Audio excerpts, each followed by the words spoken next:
Bismillahirrahmanirrahim. Assalamualaikum warahmatullahi wabarakatuh. Saya Nurul Iza Subhan. Di sini saya akan menjelaskan materi tentang teknik sampling. Langsung saja, yang pertama itu adalah pengertian. Teknik sampling adalah teknik yang dilakukan untuk menentukan sampel. Nah, teknik pengambilan sampel dari populasi, kemudian diambil dan diteliti, kemudian dikenakan pada populasi. Nah, jadi dari populasi itu diambil sampel, kemudian setelah sampel itu diteliti maka dikenakan kembali kepada populasi tersebut. Nah, itu yang disebut sebagai generalisasi. Nah, adapun selanjutnya adalah jenis-jenis dari teknik sampling.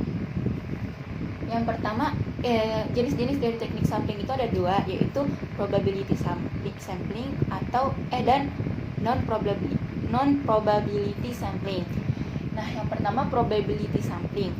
Probability sampling ini adalah teknik pengambilan sampel yang mana setiap unsur atau anggota dari populasi tersebut memiliki peluang untuk dipilih menjadi anggota sampel. Nah, ini probability sampling ini juga disebut sebagai random sampling atau sampling acak. Nah, yang pertama itu adalah simple random sampling. Nah, simple random sampling ini adalah teknik sampling dengan cara kita mengambil sampling secara random atau secara acak. Misalnya dalam 10 anggota populasi kita mengambil acak terserah gitu. Sama saja dengan contohnya yaitu dengan arisan. Itu kan acak pengambilannya. Jadi itu disebut sebagai simple random sampling. Yang kedua adalah systematic sampling. Nah, systematic sampling ini dalam pengambilan sampelnya itu berlaku kelipatan. Misalnya ada 10 orang berjejeran. Nah, kita mengambil sampelnya misalnya orang kedua dari kiri atau orang kedua dari kanan, terus orang kedua selanjutnya lagi, seperti itu. Contoh dari systematic sampling itu mengambil sampling dengan cara sistematis atau berlaku kelipatan. Kemudian yang ketiga yaitu cluster sampling. Nah, cluster sampling ini disebut juga sebagai sampling area. Maksudnya adalah kita mengambil sampel dari satu lokasi tertentu atau satu area tertentu. Misalnya kita mengambil sampling di desa atau di desa Sukabumi misalnya. Nah, kita harus mengambil sampelnya itu dari desa Sukabumi tersebut saja. Tidak boleh mengambil sampel dari desa lainnya. Jadi seperti itu. Misalnya kita ingin meneliti tentang penderita corona di kota Surabaya. Nah, kita cuma mengambil penderita corona di kota Surabaya tersebut. Kita tidak boleh mengambil dari area lain. Jadi terbatas di area tertentu saja. Kemudian yang teknik sampling yang berupa probability sampling yang keempat yaitu stratified sampling. Nah, stratified sampling ini maksudnya adalah kita mengambil sampel dari tingkatan tertentu. Misalnya ada kan kita seperti yang kita ketahui tingkatan sekolah itu kan ada SD, SMP dan SMA. Nah, misalnya nih dari tingkat ini kita ingin meneliti tentang motivasi belajar dari anak motivasi belajar, masalahnya itu adalah motivasi belajar. Nah, untuk teknik pengambilan sampel berupa stratified, kita cuma mengambil sampel dari satu tingkatan aja. Misalnya motivasi belajar pada tingkatan SD saja.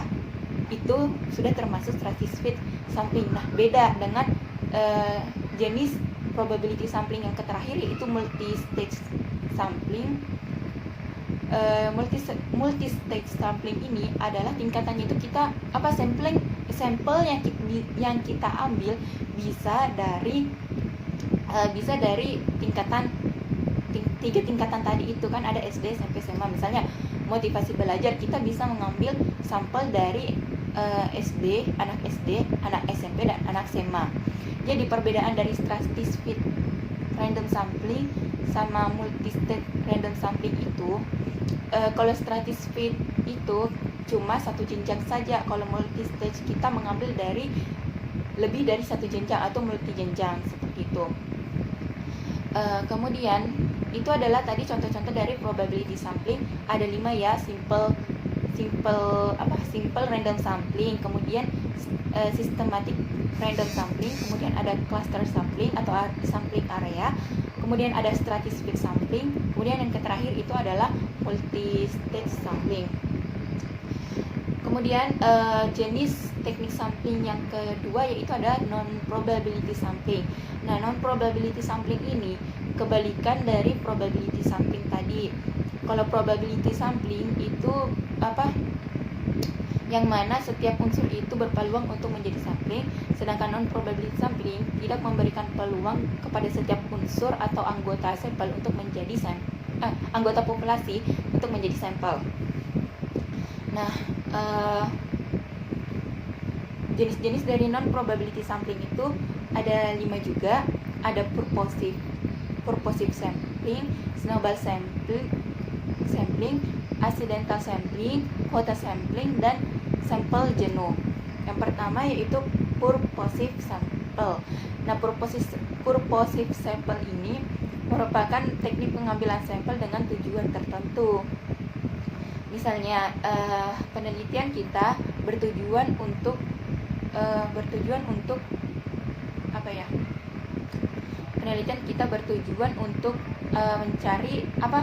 mengukur tingkat IQ pada anak di SD bla bla bla misalnya. Nah, kita cuma kan tujuan kita untuk mengukur IQ anak-anak di sekolah tersebut. Nah, kita harus mengambil sampel sesuai dengan tujuan kita. Jadi kita memilih anak-anak yang yang ada di sekolah tersebut untuk diukur IQ-nya. Jadi kita tidak bisa mengambil sampel dari gurunya misalnya, karena tujuan kita untuk mengukur mengukur IQ anak-anak seperti itu. Mungkin seperti itu yang saya pahami di sampel yang memiliki tujuan tertentu sesuai tujuan dari penelitian kita. Kemudian ada snowball sampling. Nah, snowball sampling ini contohnya seperti ini. Kita mengambil sampel dengan mendengarkan pendapat dari seseorang. Jadi misalnya ada sebuah kecelakaan di jalan raya. Nah, kita ingin mengetahui pendapat mereka. Nah, ada nih si A kita mendengarkan pendapat dia bahwa dia itu juga melihat saksi mata yang lain. Nah, saksi matanya itu bernama B. Nah, kita meneliti B lagi. Nah, jadi snowball sampling ini bisa saja sampelnya itu bertambah. Jadi makanya itu disebut sebagai snowball sampling, karena bola salju itu kan kalau semakin menggelinding semakin besar. Jadi itu ibaratnya dari teknik pengambilan sampel dengan cara snowball sampling. Jadi bisa saja sampelnya itu bertambah seiring waktu. Kemudian yang ketiga itu ada accidental sampling. Accidental sampling ini merupakan pengambilan sampel pada saat kejadiannya.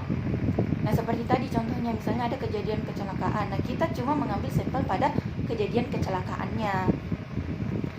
Kemudian yang selanjutnya adalah kuota sampel. Kuota sampel ini kita mengambil sampel, sebelum mengambil sampel kita sudah menentukan berapa kuota yang ingin kita ambil dari sampelnya. Misalnya dalam sebuah populasi ada 100 populasi. Nah, kita sebelum penelitian kita sudah menentukan kita akan mengambil sampel dengan jumlah 50 sampel. Nah, jadi kita mengambil sampelnya ya 50, tidak boleh lebih dari 50 tersebut. Kalau misalnya seperti snowball sampling nih, kan semakin waktu semakin bertambah karena ada misalnya ada pendapat lain dari sampelnya. Itu udah nggak bisa. Karena kita sudah menentukan kuotanya. Kemudian ada sampel jenuh. Nah, sampel jenuh ini kita misalnya nih, kita mengambil masalah broken home, anak yang broken home. Nah, jadi kita mengambil sampelnya ya anak broken home dengan karakteristik yang sama, dengan ciri-ciri yang sama seperti itu. Jadi semuanya itu sama. Mungkin jadi seperti itu penjelasan dari jenis-jenis teknik sampling. Nah, kemudian tadi probability sampling itu umumnya bisa dipakai untuk metode penelitian kuantitatif, karena probability sampling ini efektif untuk jumlah sampel yang banyak. Sedangkan non-probability sampling ini lebih baik untuk digunakan pada penelitian kualitatif, karena lebih nyambung untuk jumlah sampel yang sedikit, atau kita bisa fokus kepada sampelnya tersebut, seperti itu. Kemudian selanjutnya ada langkah-langkah teknik sampling. Yang pertama itu menentukan populasi. Jadi sebelum melakukan teknik sampling, kita harus menentukan populasinya dulu. Kita juga harus mempelajari populasi itu seperti apa. Kemudian mencatat data akurat unit populasi. Jadi kita juga harus mengetahui jumlah dari populasinya tersebut. Kemudian memilih sampel yang representatif. Setelah itu kita memilih sampel yang representatif sesuai dengan masalah yang kita teliti. Kemudian yang terakhir itu menentukan jumlah sampel yang memadai. Setelah itu kita menentukan nih berapa sampel yang ingin kita ambil. Jadi itu adalah langkah-langkah dari teknik sampling. Jadi tidak serta-merta kita harus memilih jenis-jenis teknik sampling tadi. Ada langkah-langkah yang harus kita jalani dulu. Kemudian di sini juga saya akan memaparkan tentang tujuan teknik sampling. Yang pertama, nah kenapa sih teknik sampling itu penting? Kenapa kita tidak langsung meneliti populasinya saja? Nah, ini ada tujuan-tujuannya. Yang pertama, mengurangi jumlah objek atau orang yang diteliti, jumlah tenaga yang terlibat, waktu yang diperlukan, dan biaya yang harus dikeluarkan. Jadi teknik sampling ini sudah mewakili dari populasinya tersebut. Jadi tidak harus kita meneliti sama populasinya, kita bisa mengambil sampelnya tersebut. Nah, manfaatnya itu mengurangi jumlah orang yang diteliti. Jadi kita bisa fokus kepada orang-orangnya tersebut. Kemudian jumlah tenaga yang terlibat, waktu yang diperlukan juga menjadi efisien. Kemudian biayanya juga kita tidak terlalu banyak memakan biaya.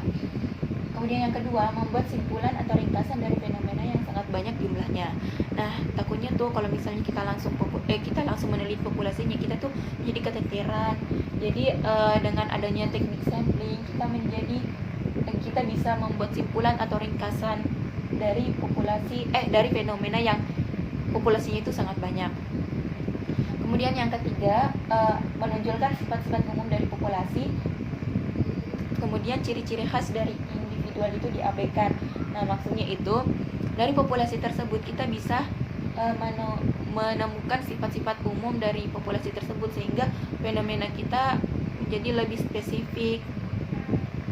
Jadi seperti itu penjelasan dari teknik sampling dari saya. Mohon maaf bila ada kata-kata yang salah, kurang lebihnya mohon dimaafkan. Terima kasih atas waktunya. Wassalamualaikum warahmatullahi wabarakatuh.